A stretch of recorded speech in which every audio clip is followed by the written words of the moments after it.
Graphic. Facebook. In June of last year, Facebook announced its latest effort to hold itself accountable and be more transparent. Called Hard Questions, the series of blog posts are intended to illuminate users about where the social network stands on some of the thornier issues facing the social network.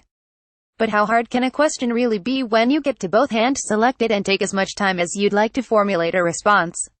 The answer to that question is, not all that hard. At face value, some of the hard questions posed by Facebook over the last several months do appear to tackle some contentious subjects. Facebook's first post of the series, How We Counter Terrorism, first outlined the ways in which the social network uses artificial intelligence to fight terrorism on the platform. While informative, detailing how the company identifies dangerous content is arguably not hard, it's just transparent.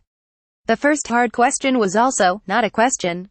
And that's not uncommon. A few hard questions include, more on Russian ads delivered to Congress, social media and democracy, and update on Cambridge Analytica, to name just a few. All of these are important topics to tackle, but to frame them as both hard and as a question is misleading. What most of these blog posts boil down to are carefully worded press releases. And rarely do they get ahead of a scandal. Most of them are penned conveniently following some sort of public backlash.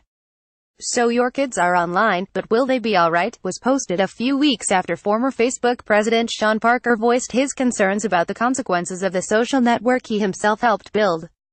God only knows what it's doing to our children's brains, Parker told an audience at an Axios event. Is spending time on social media bad for us? Was posted a few days after Facebook's former vice president of user growth, Chamath Palihapitiya, made headlines for telling a Stanford audience, I think we have created tools that are ripping apart the social fabric of how society works. The last 4 hard questions, published between March 21 and Monday, all address concerns over invasions of privacy, specifically with regards to user data and the manipulation of users during elections, that is, the leading offenses plaguing Facebook amid the Cambridge Analytica scandal and Mark Zuckerberg's congressional hearings. I'm not arguing that these posts are not valuable or that they are inherently bad.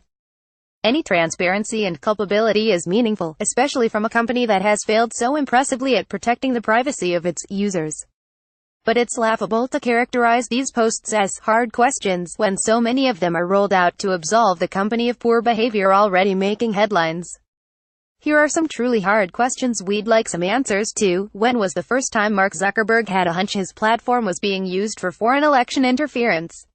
For psychological manipulation? If there was hard evidence suggesting the world would be a better place without Facebook, would you shutter the service?